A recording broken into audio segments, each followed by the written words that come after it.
Alright mga kababayan, ito pag-usapan natin yung pagliit ng mundo ni Mayor Alice Goo. Dahil kung titingnan nyo mga kababayan, etong si Senator Gatchalian, mayroon pong inilabas na pangalan na kung saan mga kababayan, etong si Banban Mayor Goo at eto pong si Goo Huaping, mga kababayan ay tila parang iisang tao lamang po, di umano. So ngayon kung makikita nyo, may sinasabi din etong si Mayor Alice Goo or yung kampo niya, mga kababayan, na tila magdidemanda dahil parang inilabas yung mismong pagkakakilanlan nitong si Mayor Alice Goo. So ngayon mga kababayan, eto na ba yung isang patunay na medyo lumiliit na po yung mundo ni Mayor Alice Goo at malapit na po siyang mabisto mga kababayan sa kanyang di umano'y itinatagong sikreto. So ngayon mga kababayan, eto pakinggan po natin etong mga balita na nakita po natin na kung saan may kinalaman po ito mga kababayan dito po sa napakainit na usapin na kinasasangkutan nitong si Mayor Alice Goo. At ito po ay pumapatungkol din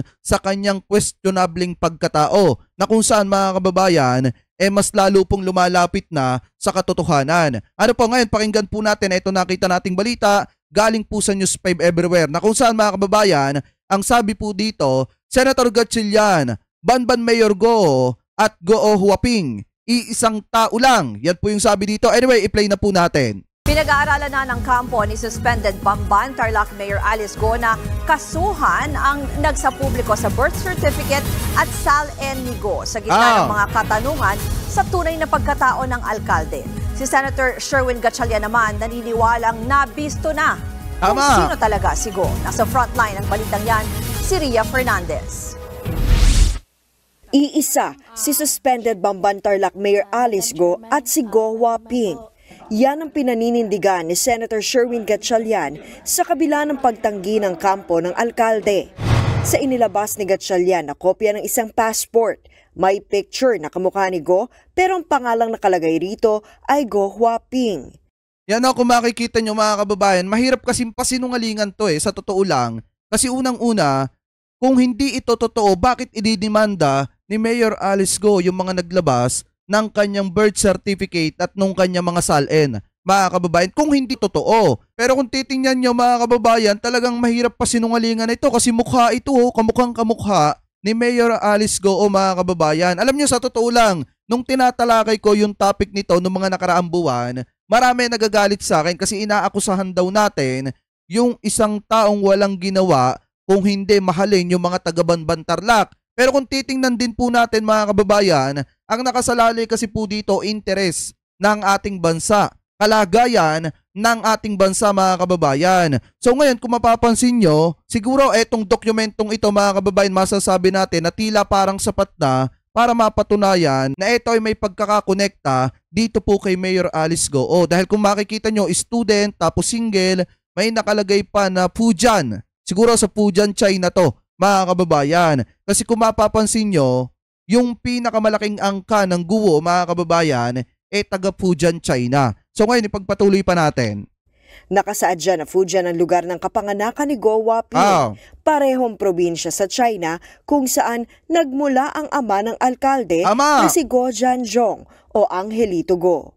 Nakalagay rin na August 31, 1990 ang birthday ni Goo Huaping. Iba sa July 12, 1986 na nakasaad sa birth certificate ni Goo. Pero sabi ni Gatchalian, pinatanda niya si Alice Goo. Si Alice Goo, ginawang Filipino para makabili ng lupa, para makatanggap ng pera, para maipatayo yung Pogos. Base rin sa Special Investors Resident Visa application ng Goo family, ang nakarehistrong ina ni Goo Huaping ay si Lin Wenyi. Si Lin Wenyi ang tinuturong ina ni Mayor Goo. Matatandaan sa mga papeles ng pamilya Goo mula sa Securities and Exchange Commission o SEC na nakuha ni Senator Risa Ontiveros. Nakasaad na incorporator para sa QC Genetics si Lin Wenyi na isang Chinese national. Stockholder din siya para sa QJJ Slaughterhouse. So ngayon malaki ang posibilidad na yung binabanggit nila, since hindi nga nag-i-exist mga kababayan, yung binabanggit na magulang ni Mayor Alice Goo dito sa dokumento sa Pilipinas, talagang malaki ang posibilidad na yung tinutukoy dito na babae, ito yung tunay na magulang ni Mayor Alice Goo. At niloloko lang niya ang sambayan ng Pilipino mga kababayan. Kaya nga sa lalo't madaling panahon, dapat po talaga masampahan ito ng kaukulang demanda. Kasi baka mamaya magulat na lang tayo mga kababayan, isang araw makatakbo po ito at makapagtago, di umano, katulad po nitong si Michael Yang, mga kababayan, at katulad ni Kibuloy. Ano po ngayon, ipagpatuloy pa natin? Sa sulat ni Mayor Go kay Ontiveros noong June 5, hindi niya itinangging kasosyo nila si Lynn. Pero hindi na ito ang kanyang tunay na ina. Hamon naman ang abogado ng alkalde na si Attorney Stephen David kay Senador Gatchalian. Why don't you just present this in the proper forum so that we can answer squarely yung mga allegations? Iginiit din niyang walang Chinese passport ang kanyang kliyente. Kung meron siyang Chinese passport, bakit sa mga Philippine passports niya, nag-a-apply siya ng Chinese visa? Kung nag-a-apply ka ng Chinese visa, illogical yun. Kasi bakit ka mag-a-apply ng Chinese visa kung meron kang Chinese passport? Naniniwala naman ang senador na mapapalakas lalo ang inihahandang co-warranto case ng Office of the Solicitor General para mapaalis sa pwesto si Go dahil sa lumabas na kopya ng passport. Sa ilalim kasi ng batas, hindi kasi mga kababayan pwedeng pasinungalingan yung passport na yun eh. Naando doon yung lugar kung saan siya pinanganak mga kababayan. Naando doon din yung tunay niyang pangalan tapos yung totoo niyang kapanganakan. Mahirap po kasi mga kababayan na mapasinungalingan yung passport na yon kasi naando doon din yung kanyang pagmumuka nung siya ay bata pa mga kababayan. So ngayon, siguro naman isa yon sa masasabi nating sapat na ebidensya din at patunay na magagamit laban po dito kay Mayor Alice Go. Kasi nga naman mga kababayan, gaya nga po ng sabi ko sa inyo, walang kasinungalingan kasi na talagang maiitago ng napakahabang panahon. Sisingaw at sisingaw yan mga kababayan pagdating ng tamang panahon. At ito na yung tamang panahon mga kababayan na kung saan unti-unti na pong sumisingaw yung mga dokumento mga kababayan na may kaugnayan po di umano dito kay Mayor Alice Go. Ano po ngayon ipagpatuloy pa natin? Kailangang Filipino citizen ang mga inihahalal na opisyal ng gobyerno. Sa ngayon, sinusuri pa ng OSG ang bagong ebidensyang pwedeng makatulong sa kanilang kaso. Pero ayon kay Soljan Menardo Guevara, hindi muna sila magbibigay ng anumang premature conclusion tungkol dito. Handa naman daw ang kampo ni Go na harapin ang mga aligasyon. Iginiit din ng alkalde na kung sino ang mag-akusa ay siya ang dapat magpatunay. Iniimbestigahan naman ng Presidential Anti-Organized Crime Commission ang posibleng pagkakasangkot ng alkalde sa mga sindikato. Ayon kay PAOK spokesperson Winston John Casio, lumalabas sa inisyal na investigasyon na parte si Go ng criminal organization na sangkot sa operasyon ng mga na-raid na pogo sa Bamban at sa Porac, Pampanga. Hindi naman idinetalye ni Casio kung ano ang papel ng alkalde sa organisasyon. Una nang itinanggi ng mayor na may kinalaman siya sa operasyon ng mga nasabing pogo. Nagbabalik. Kasi mga kababayan, kung makikita nyo, dun nga lang sa may Banban, nakita yung dokumento na may pangalan niya.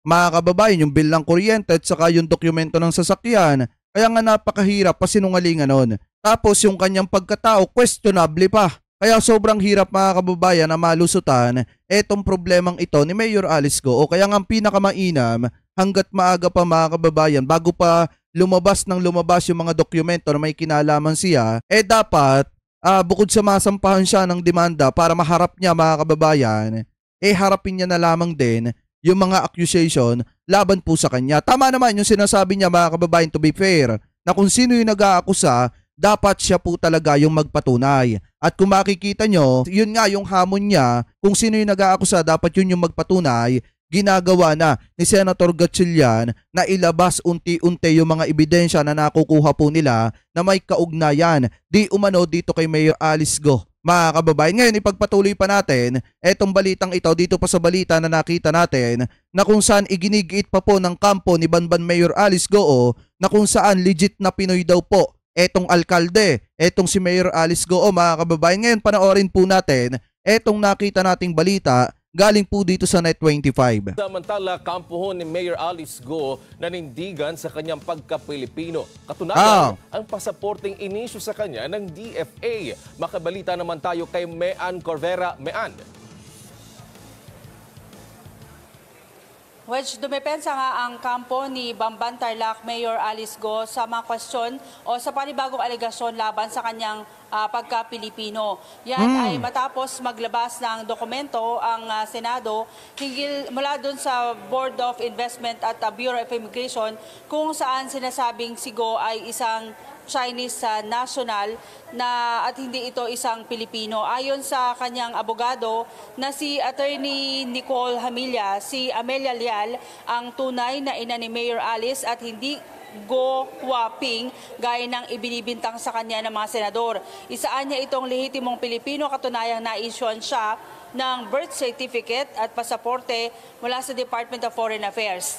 Nanalo rin anya si Go. Di ba mga kababayan, may sinasabi nga si Senator Loren Legarda, pakitama na lamang po ko kung ako po ay mali. Bukod kasi sa mga ganitong klase ng sitwasyon, dapat mapagtuunan din ng pansin mga kababayan, yung di umano sindikato na nasa sangay ng ating gobyerno, which is dito daw po sa may PSA at saka daw mga kababayan dito sa DFA. So ngayon, pakitama na lamang po ko kung ako po ay mali. So kung titingnan po natin mga kababayan, hindi rin kasi pwedeng paniwalaan yung mga ipinapakitang dokumento ni Mayor Alice Go. Kasi nga mga kababayan, may mga balita na kung saan di umano merong mga sindikato sa PSA at saka po dito sa DFA. So ngayon kung titingnan po natin mga kababayan, yung kanya mga ginagamit na mga dokumento para paniwalaan po natin siya, mahirap din pong paniwalaan. Lalo na at may inilalabas nga si Senator Win Gatchalian na talagang dokumento na mas kapani-paniwala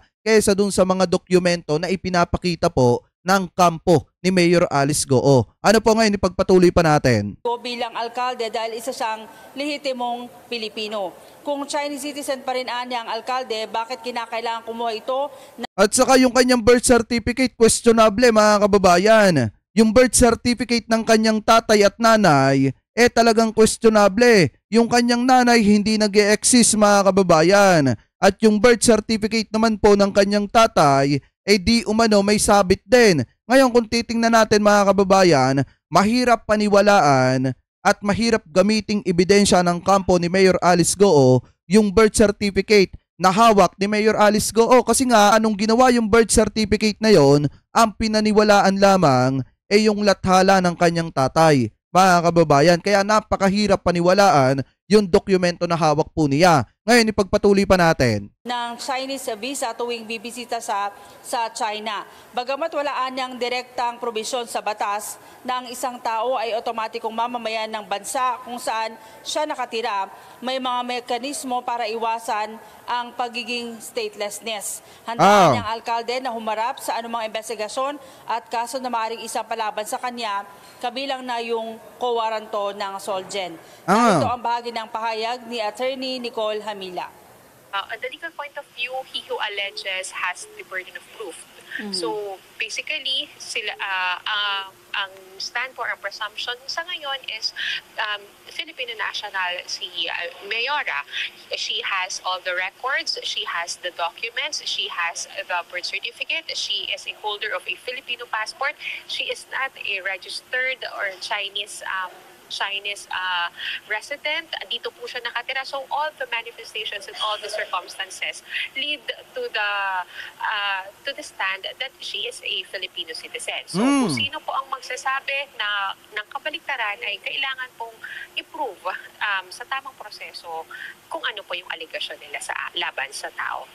At yun yung ginagawa ni Senator Win Gatchalian na kung saan mga kababayan unti-unti po nilang ipinoprobe yung tunay or yung totoong pagkakakilanlan ni Mayor Alice Go. Mga kababayan, ano po ngayon ipagpatuloy pa natin?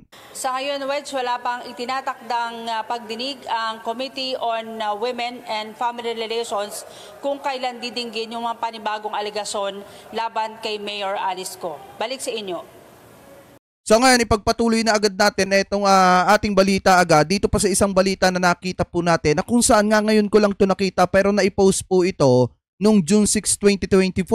Mga kababayan, na kung saan talagang tutuluyan ni Senator Win Gatchalian, mga kababayan, etong si Mayor Alice Go na mapatalsik po mga kababayan sa NPC or dito po sa Nationalist People's Coalition. Mga kababayan, na kung saan ang chairman po nito ay eto pong si Tito Sen. Dahil ayon mga kababayan dito sa balita na nakita po natin, galing po sa RR1, Radyo Pilipinas News, sabi po dito, Senator Sherwin Gatchalian, kukumbinsihin ang NPC na patalsikin na sa partido si Mayor Alice Go. Mga kababayan, sabi po dito, basahin po natin yung nilalaman. Pursigido, si Senador Sherwin Gatchalian na kumbinsihin ang mga kapwa niyang miyembro ng Nationalist People's Coalition, NPC, na patalsikin na sa kanilang partido si Banban Tarlac Mayor Alice Go. Bakit daw mga kababayan?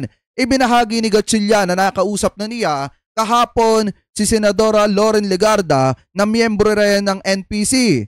At maging ito ay naniniwalang dapat nang maalis sa NPC si Go. Kasi nga mga kababayan, unang-una nasasangkot yung kanyang pangalan dun po sa na-raid na pogo sa may Banban Tarlac. Mga kababayan, pangalawa naman po, questionable yung pagkatao ni Mayor Alice Go na kung saan mga kababayan ang tingin na ng iba sa mga kababayan po nating Pilipino ay niloloko na lamang po ang mga kababayan nating Pilipino. Pangatlo mga kababayan, mahirap mapanatili ang integridad ng isang partido kung ito ay may miyembro na di umano mga kababayan akusado po sa isang klase ng krimen mga kababayan na may kaugnayan po sa pogo. So ngayon kung makikita nyo, ang sabi pa nga dito, iginiit ng senador na dapat mapanatili ang integridad ng kanilang partido at hindi magandang halimbawa sa mga kasalukuyan at magiging miyembro pa ng NPC si Go. Ngayon sabi pa dito mga kababayan, sinabi rin ng mga mambabatas na sa mga sumusunod na linggo kapag nag-convene na ang mga leadership meeting ng NPC ay ilalatag nila ang suwistiyong ito. Gagamitin aniya ng mga mambabatas ang mga nakalakap nila sa mga magiging investigasyon sa Senate bilang basihan para sa mga explosion ni Go sa NPC. Mga kababayan, sabi pa dito, tumakbo bilang independent candidate si Mayor Go noong 2022 election pero matapos itong manalo bilang alkalde ng Banban ay saka ito nanumpa bilang miyembro ng NPC. Mga kababayan, so ngayon maliwanag naman po talaga na nilalakad na or tutuluyan ni Senator Sherwin Gatchalian mga kababayan at ni Senator Loren Legarda etong si Mayor Alice Go na mapatalsik po mga kababayan sa kanilang partido para mapanatili ang integridad ng kanilang partido. Kasi nga naman mga kababayan, mahirap isama ang isang tao sa isang partido lalo na kung yung isang tao mga kababayan, una questionable yung pagkatao, pangalawa nasasangkot po sa pogo mga kababayan at pangatlo mga kababayan di umano questionable yung pagkapanalo niya sa posisyon. So ngayon mga kababayan, kayo po ano po ang komento ninyo hingil po dito sa balitang ito na tinalakay po natin about dito kay Mayor Alice Go. O naniniwala ba kayo mga kababayan na yung mga nilalaman ng dokumento na ipinakita ni Senator Sherwin Gatchalian mga kababayan talagang may kinalaman etong si Mayor Alice Go? At naniniwala ba kayo na malaki ang posibilidad na totoo yung nilalaman ng passport na ang tunay na pangalan ni Mayor Alice Go mga kababayan walang iba kung hindi itong si Go Huaping mga kababayan at hindi po Alice Go. Pero anyway mga kababayan, comment below na lamang po kung ano po masasabi nyo hingil po dito sa mga topic po na tinalakay po natin na kung saan talagang tutuluyan ni Senator Sherwin Gatchalian na mapatalsik po sa NPC etong si Mayor Alice Go para mapanatili ang integridad ng NPC mga kababayan. Comment below na lamang po kung ano po masasabi nyo hingil po dito sa mga balita na tinalakay po natin mga kababayan. At bago po tayo pansamantala magpaalam, maraming salamat po sa lahat ng Team Replay na hindi po nakakalimutan mag-iwan po ng inyong mga komento at hindi po nakakalimutan na mag-subscribe dito sa ating YouTube channel at mag-like ng ating mga video. Maraming salamat din po sa lahat ng Team Replay mga kababayan na hindi nakakalimutan na wag mag-skip ng ating mga ads. Maraming salamat po. Ingat po kayo palagi. God bless po. Thank you po.